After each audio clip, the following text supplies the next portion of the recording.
अस्सलामुअलैकुम। Face to face with Ayesha Bakhsh में आपको खुशामदीद कहेंगे। वज़ीर आज़म इमरान खान खैबर पख्तूनख्वा के मुख्तलिफ इलाकों में मुसलसल जलसे कर रहे हैं, जहां बल्दियाती इंतखाब का दूसरा मरहला 31 मार्च को स्केड्यूल्ड है। इलेक्शन कमीशन के मना करने के बावजूद वज़ीर आज़म ये जलसे कर रहे हैं, जहां उनका लबो लहजा अपोजिशन के हवाले से सख्त तर होता जा रहा है।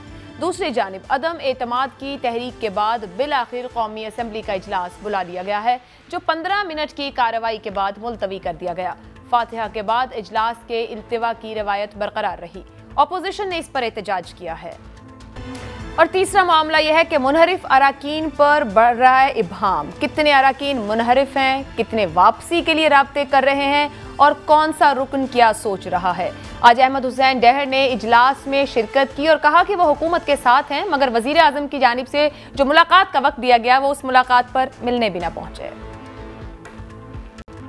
अदम एतमाद में आप वज़ीर आज़म को वोट दे रहे हैं? भाई मेरी कुछ शराइत है, वो पूरी कर रहे हैं। वो जैसी पूरी कर रहे हैं पूरी कर रहे हैं सर, क्या मसला है? पूरी कर रहे हैं, बिल्कुल कर रहे हैं। कोई फंड्स के मसले हैं, क्या मसाइल है सर? नहीं, कोई फंड्स के मसले, जो भी मसाइल थे मैंने बता दिए, क्या पूरी कर रहे हैं।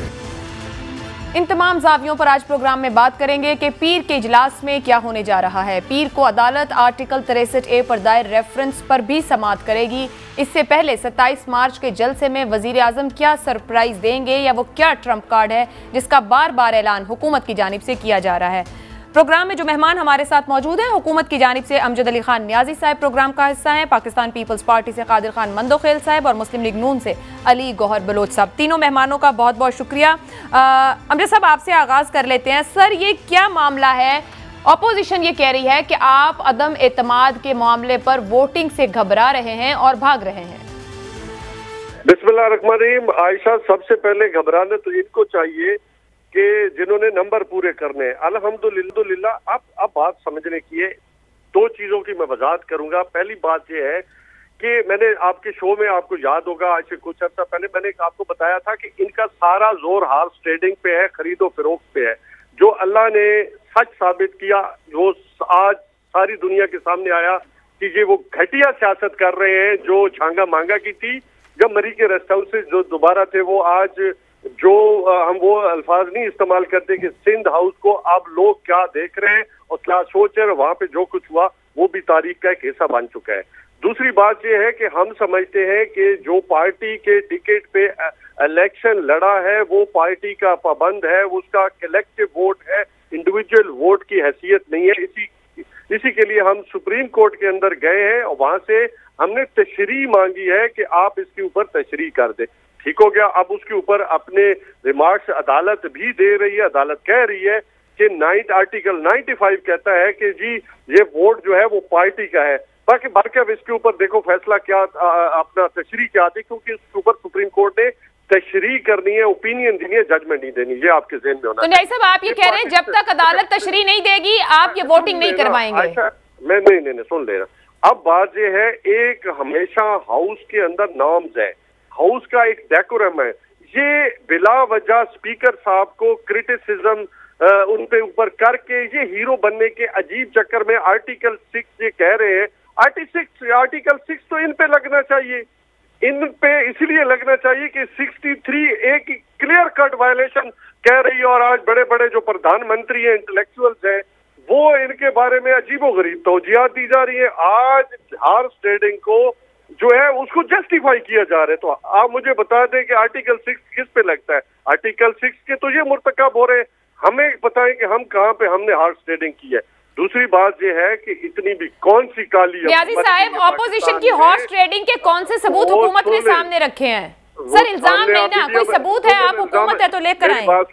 मेरी बात सुने। ऐसे सिंध हाउस में कौन सा जमीर, कौन सी मशीन, कौन सा मैकेनिज्म है जो रातों रात इनके जो वो जमीर भी जाग गए और वो उन्होंने तो जिहाद भी देना शुरू कर दी? तो आर्टिकल 6 जमीर तो वही हो सकते हैं जो सेनेट इंतखाब में भी जागे थे कि 65 वाले 35 में पीछे रह जाते हैं, 35 वाले आगे निकल जाते हैं। ऐसा मैंने कहा, मेरी बात सुन ले फिर आप करें, आप सवाल करें। अब बात ये है कि हमने हाउस, देखो स्पीकर साहब ने जो रिमार्क्स दिए हैं, जो रूलिंग दी है कि मैं नेशनल असेंबली को, पार्लियामेंट को एज पर रूल और कॉन्स्टिट्यूशनली मैं जो है रन करूंगा according to the law. According to the rules जो है वो मैं तहरीक अदम एतमाद को लेके चलूंगा। अब हमने इनके एजेंडे को तो नहीं लेके चलना, हमने एजेंडे को लेके चलना है जो कॉन्स्टिट्यूशन ऑफ पाकिस्तान कहता है और उसके मुताबिक चलना है। ठीक है जी, मेरी जो बात है वो हमारा जो बयानिया वो ये है, इनका बयानिया हमें नहीं पता, इनका बयानिया है लुटो और फुटो। न्याय साहब आप अच्छी बात है, आप आइन की बात कर रहे हैं और स्पीकर साहब भी कह रहे हैं कि वो आइन के मुताबिक चलेंगे, तो फिर ऐसे में सवाल उठता है कि ऑपोजिशन की जानिब से 2 रिक्वेजिशंस 8 मार्च को दी गई थी, एक इजलास बुलाने की थी, एक वोट ऑफ नो कॉन्फिडेंस की थी। 8 मार्च से लेके 14 दिन गुजरे भी दिन हो गए जब आप ये पहला इजलास बुलवाते हैं, और फिर उसके भी आगे माजी में ऐसी रिवायत भी है कि इस तरह के वाक़े के बाद फातिहा के बाद भी इजलास कंटिन्यू हुआ। मैं ये नहीं कह रही, मैं बात ये कर रही हूँ कि क्या हुकूमत समझ रही है डिलेइंग टैक्टिक से उसके नंबर पूरे हो जाएंगे, आप वोट ऑफ कॉन्फिडेंस को नाकाम बना लेंगे। हमने कहा है कि इनकी विकटें उड़ने वाली हैं। अब आप जो हमारे मुनारिफ जो आपके ख्याल में जो थे वो देखो अफजल ढांगला साहब वापस आ गए, पहले भी गए नहीं थे, जो खबरें चली वो भी गलत थी। इस वक्त अच्छा, उसके बाद देखिए अभी वो मैंने कहा ना थोड़ा सा वेट करें, हमें उम्मीद है जिस तरह ये एक दूसरे के वो जो है ना, ये जो भानमती का जो कुंभा है ना, ये एक दूसरे को इतनी गालियां कुछ दिनों में निकाल रहे हैं। अमजद साहब इनको छोड़ दें, इनको छोड़ दें, इनकी बात नहीं करते। इस वक्त आज भी एक इजलास था, आपके बहुत कम मेंबर पार्लियामेंट वहां पहुंचे। पाकिस्तान तहरीक इंसाफ के कितने अरकान मुनहरिफ हैं? बुलाया ही नहीं है ना बाबा, सुन लेना आप, एक तो आपका सवाल आ जाता है, सुन भी लिया करें। बात यह है कि आज नॉर्मल हाउस की कार्रवाई थी। ख्याल जमान साहब एक ऐसा, मैं समझता हूँ कि एक पार्लिमानी हमारा जो भाई था जिसने एक तारीख रकम की है कि कैंसर के जब वो मरीज था तो तब भी वो खान के काफिले में शरीक रहा और उसने हाथ उठा के साख और सच के लिए खड़ा हुआ। तो देखिए उसके लिए, और फिर पूरे पाकिस्तान से जो लोग हमारे वो पेशावर का वाकयात है, कुछ और हमारे जो ऑनरेबल जो कुलीग्स थे उनके वालिदैन थे, इनका भाई था, उनकी डेथ हुई। तो ये नॉर्मल रूटीन की बात है। अभी देखिए नॉर्मल रूटीन है, ठीक है न्याय साहब, मैं आपकी बात समझ गई। अली गौर बलोच साहब, नॉर्मल रूटीन है, ऑपोजिशन जिस तरह के इल्जामात हुकूमत पर लगा रही वो तो कह रहे हैं हम आईनी तौर पर आगे बढ़ रहे हैं, लेकिन सवाल आपसे ये है अगर पीर को भी अदम एतमाद की तहरीक पेश नहीं की जाती है, इजलास के अंदर सेशन में लाई जाती है, तो फिर आपने क्या करना है? मजीद इंतजार? बिस्मिल्लाहिर्रहमानिर्रहीम। देखिए, मैं आपके सवाल का जवाब भी दूंगा और अपने भाई अमजद खान न्याजी को भी रिप्लाई करूंगा। पहली बात तो ये है कि अमजद खान न्याजी साहब अभी बता रहे थे कि सिंध हाउस का हवाला दे रहे थे। बात ये है कि इमरान खान की विकटें जो है ना वो गिरी नहीं है, इमरान खान की विकटें उड़ गई हैं, और उड़ते उड़ते वो विकेट होती है ना, बॉल जोर से लगे तो वो विकटें टूट भी जाती हैं। इमरान अहमद न्याजी की विकटें टूट टूट कर बिखर रही हैं। एक विकेट उठाते हैं 3 और गिर जाती हैं, तीसरी को उठाते हैं 5 और गिर जाती हैं। आपको याद होगा जब कंटेनर पे खड़े होकर इमरान अहमद न्याजी साहब ऐलान किया करते थे तो तब कहते थे फलां विकेट गिर गई, फलां विकेट गिर गई। आज तो इमरान अहमद न्याजी साहब की एक एक बॉल पे 4-4 विकेटें उड़ रही हैं। दूसरी गुजारिश ये है कि ये हॉर्स ट्रेडिंग की बात करते हैं, मुझे बताएं कि पंजाब असम्बली से इन्होंने 3-4 नून लीग के टोटरू दाएं बाएं तरक्याती कामों की स्कीमों के लालच दे के, कुछ और हुकूमती लालच देकर वो सीएम के दाएं बाएं बिठा देते हैं और उनका फोटो सेशन करवाते हैं। वो हॉर्स ट्रेडिंग नहीं तो वो मदीना की रियासत बन रही है। फिर मुझे बताएं कि जिस वक्त इन्होंने पार्लियामेंट लॉजेस के ऊपर हमला करवाया एक बहाना बनाकर कि वो जो रज़ाकारान थे 5 लोग जो कि ऑलरेडी इजाज़त के साथ अंदर एंटर हुए थे और इन्होंने और वो गैर मुसल्ला थे, उनके पास असलहा भी नहीं था। इस वक्त भी आप लॉजिस पे चले जाएं तो बेशुमार एमएनए हैं कि जिनके पास असला से लेस कई गार्ड्स हैं, लेकिन फ़र्क ये है कि वो हुकूमती चुके हैं तो उनको कोई पूछने वाला नहीं, चाहे वो रॉकेट लॉन्चर लेकर पार्लियामेंट लॉजेस में बैठे रहे। फिर आपने देखा कि किस तरह से चादर और 4 दीवारी का तकद्दुस पमाल किया गया सिर्फ इस हुकूमत को बचाने के लिए और एमएनए को हरासा करने के लिए। फिर जब ये कहते थे, ये तो हमें ललकारते थे, आयशा आपको याद होगा कि ये लेकर क्यों नहीं आते तहरीक अदम एतमाद, लेकर क्यों नहीं आते। मेरे भाई अमजद न्याजी भी बैठकर टॉक शो में बड़ी बढ़के लगाता था। यकीन करें जब हमने तहरीक अदम एतमाद जमा कराई तो तरस आता है इनसे कि अब इनके गुब्बारे से हवा निकल गई है। अब कभी स्पीकर साहब आइन का हवाला 15 दिन का देते हैं। पिछले 2.5 महीने से इन्होंने इजलास नहीं बुलाया कौमी असम्बली का। ये कहते हैं कि उस रुकन के अफसोस की रिवायत है, तो अफसोस की रिवायत थी तो तहरीके में एतमाद जमा कराने से पहले इजलास बुला लेते और उसका अफसोस में एक दिन मुलतवी कर लेते। अब भी इन्होंने जो डिले किया है वो आइन की वायलेशन किया है, लेकिन ये मंडे से आगे जाएंगे तो इंशाअल्लाह ताला इनको कानून का रास्ता दिखा देंगे। अब इमरान अहमद नियाज़ी जितनी मर्जी स्टेज पर खड़े होकर करेंगे, क्या कानून का रास्ता दिखाएंगे? आइन का क्या ऑप्शंस हैं इस वक्त आपके पास, या इंतजार ही की ऑप्शन है? ऑप्शन बड़ी सिंपल है, इनके खिलाफ अदम एतमाद करेंगे। सुप्रीम कोर्ट ऑफ पाकिस्तान ने ये बात तो क्लियर हो चुकी है कि करवाएंगे तो आप अदम एतमाद करवाएंगे। अगर वोटिंग स्पीकर साहब डिले करते हैं तो फिर आपने क्या करना है? वोटिंग तो वो आयशा बख्श, अगर वो वोटिंग से डिले करेंगे तो फिर हमें वोटिंग करवानी आती है, हमें फिर कवानीन का पता है। ये पाकिस्तान है, ये पाकिस्तान की रियासत है, ये इमरान खान का बनी गाला नहीं है और ये कोई पीटीआई का दस्तूर नहीं है, ये कोई फॉरेन फंडिंग नहीं है कि अपने दाएं बाएं बैठी एटीएम मशीनों के अकाउंट्स में ये अरबों रुपए डालकर, उसमें भी आपने देख लिया ना कि ये कहते थे कि करप्शन नहीं करनी। भाई आपकी करप्शन तो सरेआम पकड़ी गई, 11 अकाउंट पकड़े गए, करोड़ों अरबों रुपया पाकिस्तान की आवाम का जो बाहर बैठे हमारे पाकिस्तानी दोस्त मंदोखेल साहब ये फरमाइएगा, जैसे ये कह रहे हैं कि हमें पता है कि हमें क्या करना है। मैं अपनी बात को समेटते हुए ये गुजारिश करूंगा कि तहरीके अदम एतमाद आ भी रही है, तहरीके अदम एतमाद जो है वो कामयाब भी होगी और इनके तकरीबन 30 से ज्यादा अरकान हैं। चूंकि इन्होंने वोट चोरी करके हुकूमत बनाई थी, इन्होंने हॉर्स ट्रेडिंग के जरिए हुकूमत बनाई थी, और वो पंजाबी में कहते हैं लीरा का खिद्दू, मतलब है जो टाकियों से बनी हुई गेंद हो, तो जब वो उसको फेंका जाता है तो हर टाकी बिखर जाती है। अब ये बिखर चुके हैं, अब ये समेटे नहीं जाएंगे और इनके गुब्बारे से हवा निकल गई है। ये कठपुतली हुकूमत अपने अंजाम को पहुंचने वाली। ठीक है कादिर खान मंदोखेल साहब, एक तो पहले इस बात का जवाब दीजिए कि ये जैसे बलोच साहब कह रहे हैं कि हमें पता है आगे कानूनी रास्ता इख्तियार करेंगे और अब वोटिंग इन्हें करवाना होगी, क्या ऑप्शंस मौजूद हैं ऑपोजिशन के पास? किन बातों पर गुफ्तगू हो रही है कि क्या रास्ते लिए जा सकते हैं अगर वोटिंग की तरफ स्पीकर साहब अभी भी नहीं बढ़ते? आयशा, पहली बात तो आप खुद भी समझ रहे कि जिस तरह इमरान नियाज़ी साहब दुआएं मांग रहा था कि अल्लाह का शुक्र है कि अदम एतमाद की तहरीक लाया है, और जिस तरह स्पीकर जो है ना वो बनी गाला का कस्टोडियन बना हुआ है। आपको याद होगा पीपल्स पार्टी के दौर में यूसुफ रजा गिलानी साहब जब वो स्पीकर थे, वो कोई पार्टी इजलास में नहीं जाते थे, न किसी इवन के बीबी शेख के पास भी नहीं गए। ये कैसे उसका कस्टोडियन है जो बनी गाला का क्लर्क बना हुआ है, आता जाता है सियासी उसके लिए। दूसरा, उसने खुद बयान दिया था कि ये अदम एतमाद का तहरीक आलमी साजिश है।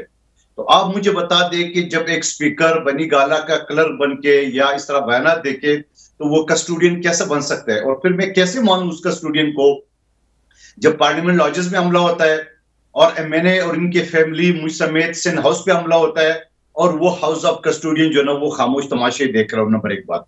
और फिर साथ साथ मुझे बड़ी अफसोस है, मुझे बड़ी हमदर्दी है ख्याल जमान साहब के, उनके फैमिली का जो इंतकाल कर गए हमारे कुलीग थे। तो क्या ये इजलास हमने उसके लिए बुलाया था? हमने तो वोट ऑफ नो कॉन्फिडेंस के लिए मोशन मूव किया था और वो मोशन नजर हुआ है इनकी दुआ के लिए। इनको इतनी हमदर्दी थी तो खुद ही इजलास बुला के उसके लिए एक नहीं 4 मरतबा दुआएं कराते, मगर उन्हें नहीं कराया। यह राय फरार अख्तियार कर रहे। और जिस तरह स्पीकर आज भागा है, मैं लफ्ज भागना इस्तेमाल करूं, ऐसा तो गली कुचों के चोर भी ऐसा नहीं भागते जिस तरह स्पीकर आज भागा है। लेकिन कोई बात नहीं, बकरी की मां कब तक खैर बनाएगी। अब सवाल ये कि पहले स्पीकर ने आर्टिकल 54 सब क्लास 3 का वायलेशन किया, जो 14 दिन के अंदर इजलास बुलाना था, नहीं बुलाया। और उसमें क्लियरली लिखा हुआ है कि स्पीकर जो है ना 14 दिन के अंदर, यानी 14 दिन का मतलब अगले दिन भी बुला सकता है, मैक्सिमम 14 दिन है, वो कहीं भी बुला सकते हैं। अगर ये ओआईसी का या कौमी असम्बली के प्रेमिसेस का बहाना बना रहा है तो उस सेक्शन में अमजद अली नियाज़ी साहब अच्छी तरह आइन से वाकिफ है, उस सब सेक्शन 3 में लिखा हुआ है कि इसमें लफ्ज कौमी असम्बली नहीं लिखा हुआ है, स्पीकर कहीं भी बुला सकता है और किसी टाइम भी बुला सकता है। उसकी वायलेशन की है, ठीक है, कोई बात नहीं है, हम इंतजार करें कब तक वायलेशन करेगा। फिर आज एजेंडे पे मौजूद होने के बावजूद भाई आप दुआ कर ले, अल्लाह मगफरत करे, हमारी हमदर्दी है, तो आप इजलास को कंटिन्यू करें, नहीं किया, कोई बात नहीं है। अब इजलास पीर को चला गया, पीर को जब इजलास ये दोबारा होगा, पता नहीं ये क्या ड्रामे मजीद करेंगे, अल्लाह को पता है, लेकिन हम उसको नहीं भागने देंगे। और ये जो दुआएं मांग रहे थे साहब, यही सवाल मैं बलोच साहब से पूछ रही थी, यही आपसे पूछ रही हूँ, हिकमत अमली क्या है? क्या कानूनी आईनी ऑप्शंस मौजूद हैं ऑपोजिशन के पास, या कोई कानूनी आईनी ऑप्शंस मौजूद नहीं है? ये स्पीकर का इख्तियार है, उसका जब दिल चाहेगा वो तब वोटिंग करवाएंगे।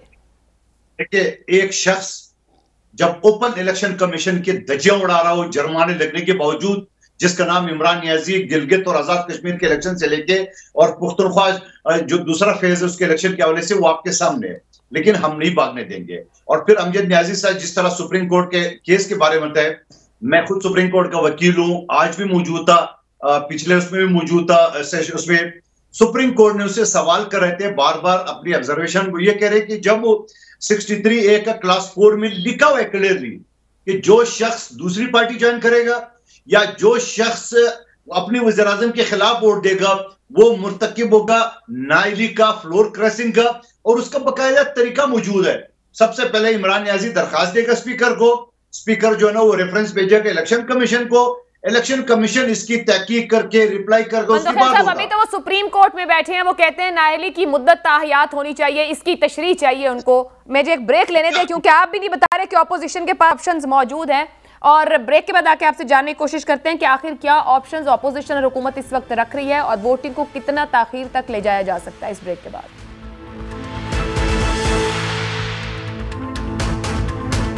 प्रोग्राम में आपको एक बार फिर खुशामदीद कहेंगे। मंदोखेल साहब, एक बार फिर आप ही की जानिब आऊंगे और फिर वही बात और वही सवाल जानना चाहेंगे। आप बेहतर तौर पर कानून और आइन को भी समझते हैं कि क्या ऑप्शंस मौजूद हैं, स्पीकर का इख्तियार किस हद तक ताखीर का शिकार वो कर सकते हैं वोट ऑफ नो कॉन्फिडेंस के मामले को, इस सेशन को कॉल करने के लिए। वो पीर को बुला के इसको क्या मजीद डिले कर सकते हैं या उनको फिर वोटिंग की तरफ बढ़ना होगा? क्या आप हमें बता सकते हैं, और ऑपोजिशन के पास ऑप्शंस क्या हैं? जी बिल्कुल, पहली बात तो ये कि पीर के दिन एजेंडे में आज भी मौजूद था, बदकिस्मती से उन्हें टेकअप नहीं किया, क्योंकि अगर वो टेकअप करता तो 3 दिन से लेके 7 दिन के मैक्सिमम, वो 3 दिन डिबेट के लिए और मैक्सिमम 7 दिन के अंदर जो ना उन्होंने वोटिंग के लिए डेट फिक्स करना था। तो उसी हिसाब से आज ये उठा लेता तो मंडे को वोटिंग पे आ जाता या ट्यूसडे पे आ जाता। अब चूंकि मंडे को ये उठाएंगे तो 3 दिन के अंदर डिबेट होगा, डिबेट के बाद वोटिंग के लिए फिक्स होगा।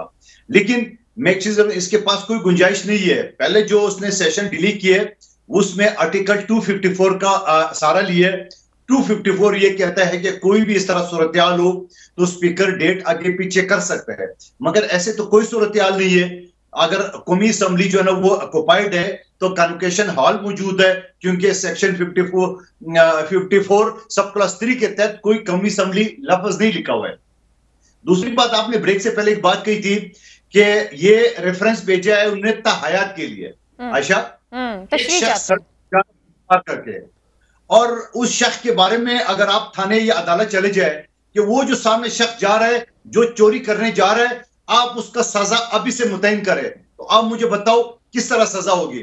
यही सवाल अदालत ने बार बार किए, ये गलत कोट करते हैं। अदालत ने यह कहा कि एक शख्स कौमी असेंबली में खड़ा होगा वोट के लिए तब जाके वो जुर्म के मुर्तकिब होगा। एक शख्स अभी खड़ा हुआ ही नहीं कोर्ट अदालत उसमें असेंबली में, आप एडवांस पे हमसे फैसला क्यों मांग रहे हैं? ये सवाल है, अटॉर्नी जनरल के पास जवाब नहीं है इधर उधर की बातों के अलावा। अब साथ में आपने ये कहा कि वो तहयात मांग रहे, यहां तो लफ्ज तहयात है ही नहीं, और कहीं भी न आइन में न किसी फैसले में इस तरह कोई नजीर मिल रहा है कि तहयात हो। लेकिन तहयात की बात तो बाद में आती है जब एक शख्स वायलेशन करेगा, जब एक शख्स जुर्म का मुर्तकिब होगा। अभी तो जुर्म का मुर्तकिब नहीं है और पहले से आप एडवांस पे अदालतों से फैसले मांग रहे हो, तो यकीन रहेंगे ये इनकी मंदोखेल साहब, इस पर एक और नुक्ता भी है। कानूनदान जो मंटो साहब हैं, उन्होंने जो खत लिखा है चीफ जस्टिस साहब को, उसमें वो एक और बात भी कह रहे हैं कि जैसे जो डी सीट भी किया जाना है वो स्पीकर इलेक्शन कमीशन से होने के बाद 90 दिन में जो इलेक्शन कमीशन फैसला दे दे उसके बाद, अब आप इसको बस थोड़ा एक्सप्लेन कर दीजिएगा, जो भी बंदा डी सीट हो जाता है इलेक्शन कमीशन की तरफ से वो उसको चैलेंज कर सकता है सुप्रीम कोर्ट में। और अगर ये जो हुकूमत ने तशरीह मांगी है ये आ जाती है, सपोज अगर वहां पे ताहयात नाअहली की बात होती है, तो क्या अगर वो सुप्रीम कोर्ट में इलेक्शन कमीशन के फैसले के बाद दाद रसी के लिए जाना चाहे तो वो रास्ता बंद हो जाएगा इस फैसले के बाद या तशरीह के बाद? नहीं, देखिए मैं एक चीज बताऊं, अदालत में जेर समाअत केस में वकीलों में वो चीज नहीं कहना चाह रहा हूं कि अदालत उसका कोई नाराजगी हो जाए। देखो फैसल वाडा साहब का केस आपके सामने है, हाँ, इलेक्शन कमीशन ने तहयात नाइली की है और सारी सबूत के बाद वो हाई कोर्ट चले गए, हाई कोर्ट ने मुस्तरद कर दिए, वो सुप्रीम कोर्ट में सब पेंडिंग है। सवाल ये कि एक जुर्म करेगा तो आप उसके खिलाफ जाएंगे, अभी तो वोटिंग का मरहला ही नहीं है, अभी तो वो स्टेज आई नहीं है, तो आप एडवांस में कैसे अदालत से फैसला मांग सकते हो? पहली बात हुई है। दूसरी बात, मैं आपको खबर दे रहा हूं, अमजद न्याजी साहब भी तैयार रहे, उसको पता होगा 2-4 दिन अमजद न्याजी साहब एज ए रुकन कौमी असेंबली रहेंगे, क्योंकि हमें जो तुर्क का पता चला है वो ये है कि इमरान न्याजी साहब स्पीकर, डिप्टी स्पीकर समेत तमाम अरकान इस्तीफा देंगे वोटिंग से पहले। ये खबर मेरे आप नोट करके रख ले। तो पूरी हुकूमत, जो हुकूमती बेंचेस पे लोग बैठे हैं, वो सब इस्तीफा दे देंगे? सब इस्तीफा दे रहे हैं। हमारी अंदर की खबर ये है, जो उनके लोग बता रहे कि ये स्पीकर, डिप्टी स्पीकर समेत इस वोट ऑफ नो कॉन्फिडेंस को सबोताज करने के लिए ये तमाम अरकान इस्तीफे देंगे, वज़ीर आज़म समेत, और फिर वो बोलेंगे। नहीं, मगर ये वोट ऑफ नो कॉन्फिडेंस आने के बाद तो प्राइम मिनिस्टर सब इस्तीफा नहीं दे सकते क्या? ऐसे नहीं है? नहीं, इससे पहले ये सब एज ए रुकन कौमी असेंबली इस्तीफा देंगे, सारे मेंबरान इनके, स्पीकर, डिप्टी स्पीकर। मगर इनको ये नहीं पता, कानून ये कहता है कि जो हाजिर मेंबरान है उसमें से एक सदारत करेगा। अमजद न्याजी साहब कानून जानते हैं, वो स्पीकर बनेगा, डिप्टी स्पीकर बनेगा, उसके बाद प्राइम मिनिस्टर का फैसला होगा, और जो खाली नशिस्तें होगी उस पर ज़मीनी इंतखाबात होगा। यही इनका फार्मूला है और हमारा फार्मूला भी तैयार है। अमजद न्याजी साहब, ये वो ट्रम्प कार्ड जिसकी गूंज थी कि वोटिंग से एक दिन पहले या वोटिंग वाले दिन हम ये अनाउंस करेंगे प्राइम मिनिस्टर साहब, वो ये है कि हुकूमती बेंचेस ने इस्तीफे दे देने सबने? हम तो आखिरी बाल तक लड़ने और आखिरी खून की कतरा तक भाने वाले लोग हैं। इनको कोई मजदूर बसान की तरह मंदो ख्याल मेरा भाई है, इसको कोई ख्वाब आया है रात को, और इसको जो है वो खैर खैरियत से ख्वाब आया है कि कोई रात के मदहोश या आखिरी पैर में मदहोश वैसे ख्वाब, वहां से इस्तीफों की बातें आ रही हैं, कभी प्राइम मिनिस्टर साहब इस्तीफा दे देंगे, और आज तो इन्होंने बताया है कि ये पूरी हुकूमती बेंच इस्तीफा दे देगी। क्या वाकई यही ट्रम्प कार्ड है? क्योंकि मजहब कार्ड भी बहुत इस्तेमाल हो रहा है, धमकियां भी बहुत दी गई, ये भी कहा गया कि वापस आ जाओ, और इल्जामात भी बहुत रहे। कोई ट्रम्प कार्ड अगर आप हमें समझा सकें क्या है अवाम के लिए? देखें, सबसे पहले हमें मालूम है कि इनका एजेंडा दमड़ी और चमड़ी बचाना है, ठीक है, ये हमें मालूम है, आपको भी मालूम है। जहाँ चमड़ी और दमड़ी बचाने की बात हो, सबसे पहले तो आज इन्होंने जो है वो जो अभी मीडिया रिपोर्ट कर रहा है कि इनका झगड़ा तो अभी चीफ मिनिस्टरशिप पे चल रहा है कि वो देंगे कि नहीं देंगे, अभी मिली है नहीं, और देने और लेने के चक्कर में आप लोगों ने अच्छा किया वक्त से पहले स्टैंड ले लिया कि इतनी थोड़ी नशिस्तों पर कैसे दी जा सकती है चीफ मिनिस्टरशिप। अच्छा बात देखो ना, और दूसरी बात ये है कि इनको जो ख्वाब है ना, ये ख्वाब आते रहेंगे, और इंशाल्लाह बिल्कुल हमारे पास बिल्कुल कार्ड है। वक्त आने पे हमें पता है कि इन्होंने क्या करना है, हमने क्या करना है, और जो 172 का हिंसा है ये कभी भी पूरा नहीं कर सकते, ये लिख ले। न्याजी साहब, कतई कलामी की माजरत, अभी अली गौहर बलोच ने गुफ्तगू में ऊपर कहा कि उनके पास 30 से ज्यादा लोग हैं, अभी तो इत्तेहादियों का ऐलान नहीं आ रहा, वो भी इन्हीं से मेल मुलाकातें कर रहे हैं। आप अपने घर पे नंबर चेक कर लें। हमारे घर के नंबर बिल्कुल ठीक है, अभी सुप्रीम कोर्ट की ओपिनियन आने दें, आपको दूध का दूध, पानी का पानी। न्याजी साहब, फिर सवाल वही आ गया माजरत के, आप जब तक सुप्रीम कोर्ट जिस मकसद को सदारती रेफरेंस भेजा है उसकी तशरीह नहीं देती, तब तक ये वोटिंग नहीं करवाएंगे आप लोग? नहीं नहीं नहीं नहीं नहीं, आपको किसी ने गलत कहा है। बिल्कुल हम देखिए 63(1) क्या उस पर जब इन्होंने चार्टर ऑफ डेमोक्रेसी किया, मैं तो उसे मुक्का की पॉलिटिक्स कहता हूँ, लेकिन चलो उसको मान ले, दो चीजें उसमें, एक डिलीट हुई थी, एक ऐड हुई थी। डिलीट क्या हुई थी, 58(2)(b) जो है वो डिलीट हुई थी कि जी वो जो प्रेसिडेंसी है वो हमेशा जो कॉन्स्पिरेसी का एक अड्डा बन जाती है और वहां से जो है वो अनस्टेबल हो जाती है। उसका मकसद भी यही था, इसका 63 जो है 1A का, कि इसको ऐड किया जाए, और दो स्पेशल जो इसमें जो मैंने पहले कहा कि इस आर्टिकल की जो स्पिरिट है वो यही है कि वोट ऑफ कॉन्फिडेंस हो या फाइनेंस बिल हो, इसके अलावा सब पे मेंबर जो है वो बिल्कुल आजाद है। लेकिन ये दो चीजें हैं जिसके ऊपर मेंबर अपनी ओपिनियन नहीं रखता, वो पार्टी की कलेक्टिव विजडम। आप न्याय साहब बिल्कुल दुरुस्त कह रहे हैं, मगर वो तो वोट डलने के बाद काउंट होगा कि उसने डिफ्लेक्ट किया, वो वोट डलने से पहले ना काउंट होगा ना कुछ और होगा। इसके ऊपर अच्छा ये बात सुने, मैं कह रहा था कि जब आर्टिकल ये ऐड हो गया कॉन्स्टिट्यूशन के अंदर, लेकिन इसके रूल्स नहीं बने, कहाँ पे रूल्स नहीं बने, तो फिर लाजमी बात है कि इसका फैसला कस्टोडियन ऑफ द हाउस करना है कि क्या उसका जो है उसके ऊपर देखो स्पीकर क्या अपनी ओपिनियन देता है कि वो वोट काउंट होगा या नहीं होगा। ये एक काबिले बहस बात है जिसके ऊपर इंशाल्लाह ताला अगले कुछ दिनों में क्लैरिटी आ जाएगी। न्याजी साहब क्या पीर को वोटिंग करवा रहे हैं? नहीं जी नहीं, अभी तो पेश होनी है, वोटिंग कहाँ से आ गई? पीर को पेश कर रहे हैं, पीर को पेश कर रहे हैं, पीर को पेश करके डिस्कशन ओपन कर रहे हैं। सुने, अब देखिए प्राइम मिनिस्टर ऑफ पाकिस्तान है, अगर कोई प्राइम मिनिस्टर को ऐसे थोड़ी है कि आप किसी नायब कास्कुर को बाहर नहीं बिठा रहे हैं ना, आप प्राइम मिनिस्टर ऑफ पाकिस्तान को जो इलेक्टेड मेंबर है पाकिस्तान का, फिर इलेक्टेड प्राइम मिनिस्टर है पाकिस्तान का, तो उसको आप ऐसे बेटा ऐसे तो फिर हर कोई ये कोई बनाना नहीं साहब, आप बात पकड़ने नहीं दे रहे, दोनों तरफ से अपनी बात ही कह रहे हैं। एक तरफ आप आइन को ऊपर रखने की बात करते हैं, कानून की बात करते हैं, दूसरी तरफ आप उसी को इस्तेमाल कानून तोड़ने की बात की है। सर अभी तो वजीर आजम साहब को 3-3 नोटिस हो चुके हैं केपीके में जलसों में जाने को, प्राइम मिनिस्टर ऑफ पाकिस्तान है, उसके ऊपर ऑर्डिनेंस आ चुके हैं ना, ऑर्डिनेंस हमने, उसके बावजूद अगर इलेक्शन कमीशन कह रहा है कि आप नहीं जाएं और ऑर्डिनेंसेस दे रहे हैं, तो प्राइम मिनिस्टर को तो रवायात को ऊंचा नहीं करना चाहिए, कानून को ऊपर नहीं रखना चाहिए। ऊंचे हो रहे, देखिए हमने वहाँ पे ऑर्डिनेंस ऑर्डिनेंस आ गया कि कोई भी जाके जो है, मतलब इतनी इमरजेंसी है कि आपको पता था केपीके में बल्दियाती इंतखाब का दूसरा मरहला है, तो अपनी सहूलत को ऑर्डिनेंस भी आ सकता है, और जहां ना हो तो वहां आइन के नीचे लिखी शिकों पे भी इजलास के सेशन बनाने मुश्किल हो जाए। इसमें हमसे पहले को हमने को गैर कानूनी काम तो किया नहीं, ये गवर्नमेंट का इस्तेकाक होता है कि वो कवानीन को जो है वो उसके मुल्क के जो हुकूमत के जो रोजमर्रा के मामला है उनको चलाने में उसको इख्तियार हासिल है, जहाँ पे वो सहूलत समझती है कि हम। ठीक है सर, अगर वोट ऑफ नो कॉन्फिडेंस भी रोजमर्रा का मामला है और अगर जलसे में जाने के लिए इलेक्शन कमीशन 4 बार कहे या मुकामी इंतजामिया कहे कि नहीं आए और फिर भी जाएं, तो ये तो फिर हम सबको भी आप बता रहे हैं कि कवानीन अपने हिसाब से आप लेकर चलें। नहीं हमने कब कहा कि हम अपने हिसाब से चले। चले अली गौर बलोच साहब को शामिल करते हैं, बहुत देर से सुन रहे हैं, न्याय साहब साथ ही रहिएगा हमारे। अली गौर बलोच साहब, नंबर्स पूरे हैं आपके पास, और जो आप लोग सड़कों पर निकल रहे हैं आपको सिर्फ वहां पर अपने नंबर शो करने हैं, मगर ये जो सड़कों के ऊपर आया जा रहा है इसका कोई मकसद है, जरूरत थी? जी बिल्कुल मकसद है, और गुजारिश ये है कि देखें अमजद न्याजी हमारा तो कादर मंदू खेल का और मेरा दोस्त भी है, दायर नज़रियाती इख्तलाफ अपनी जगह पर, लेकिन बात ये है कि ये तो शरीफ आदमी है। असल बात ये है, ये जो अली बाबा 40 चोरों का टोला है ये अब बहुत परेशान है।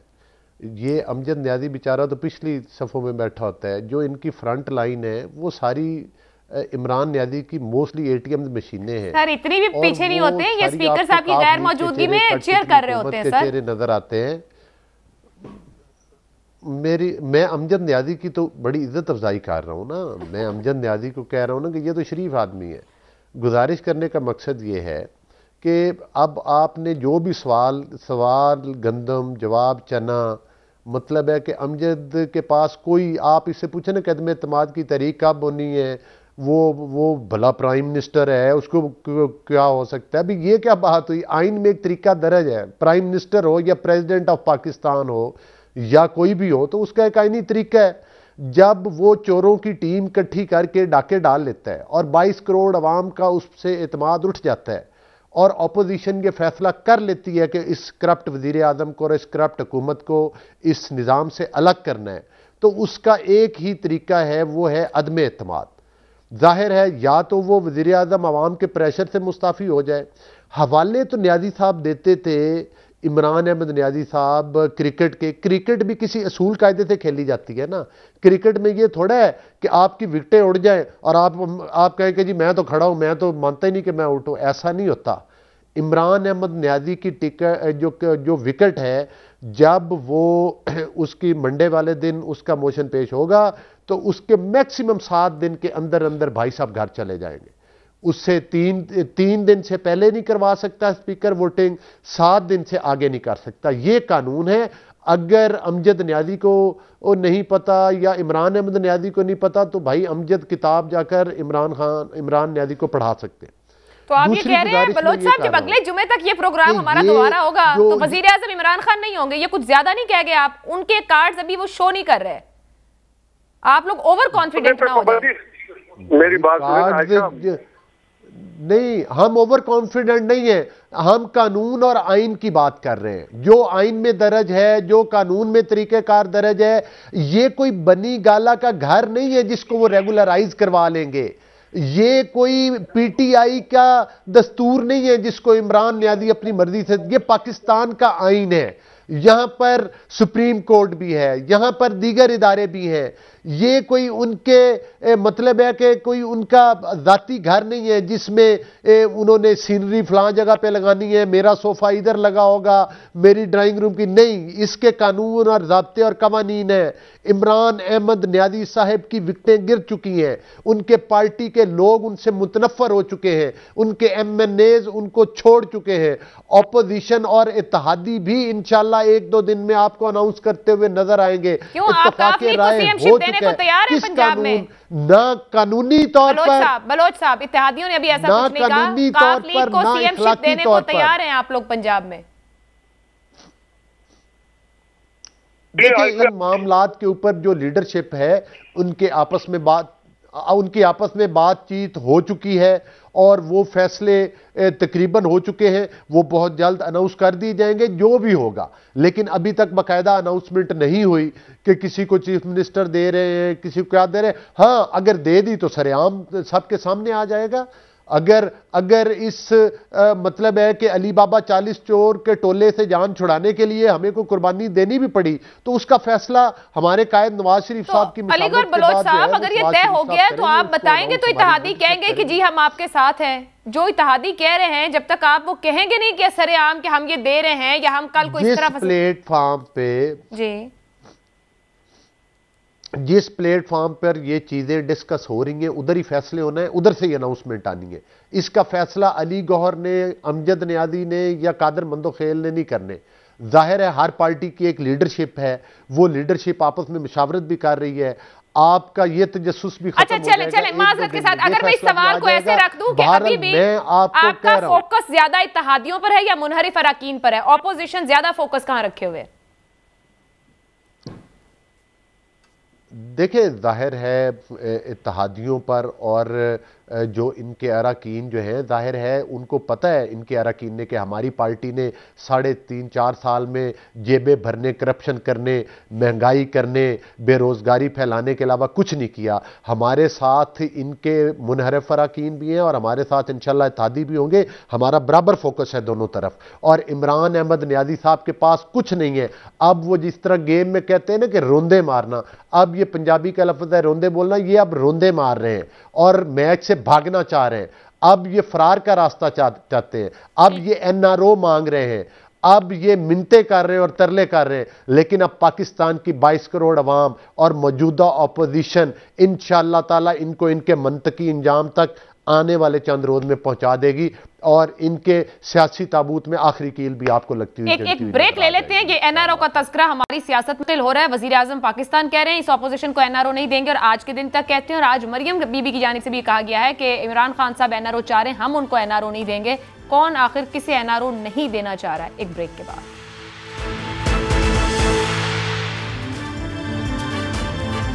प्रोग्राम के आखिरी हिस्से में आपको एक बार फिर खुशामदीद कहेंगे। न्याजी साहब, सबसे पहले आपकी तरफ 27 के जलसे की बहुत बात की जा रही है। आप लोग तैयारी भी भरपूर अंदाज में कर रहे हैं, मुख्तलिफ इलाकों शहरों से जलसे निकलने हैं, पहुंचना है वहाँ भी किस किस्म का सरप्राइज देने की तैयारी है आप लोगों की? आयशा, एक सियासी तालिब इल्म होने की हैसियत से मैं जो पाकिस्तान के मुख्तलिफ हिस्सों से मेरे दोस्त हैं, जो वाले साहब के ज़माने से लेके आज तक हम मतलब ये चीज़ें देखते आ रहे हैं, जो मैंने इस दफ़ा पाकिस्तान में और within rest of the Punjab, KP, Sindh, Balochistan से लोगों की जो खान के साथ वाबस्तगी देखी है, क्योंकि ये जो लोग हैं ना, ये मुल्क की पार्टियां और जिस तरह देखिए पाकिस्तान, देखिए आपको इमरान खान का चेहरा बेशक पसंद हो ना हो, लेकिन खान रियलिटी है।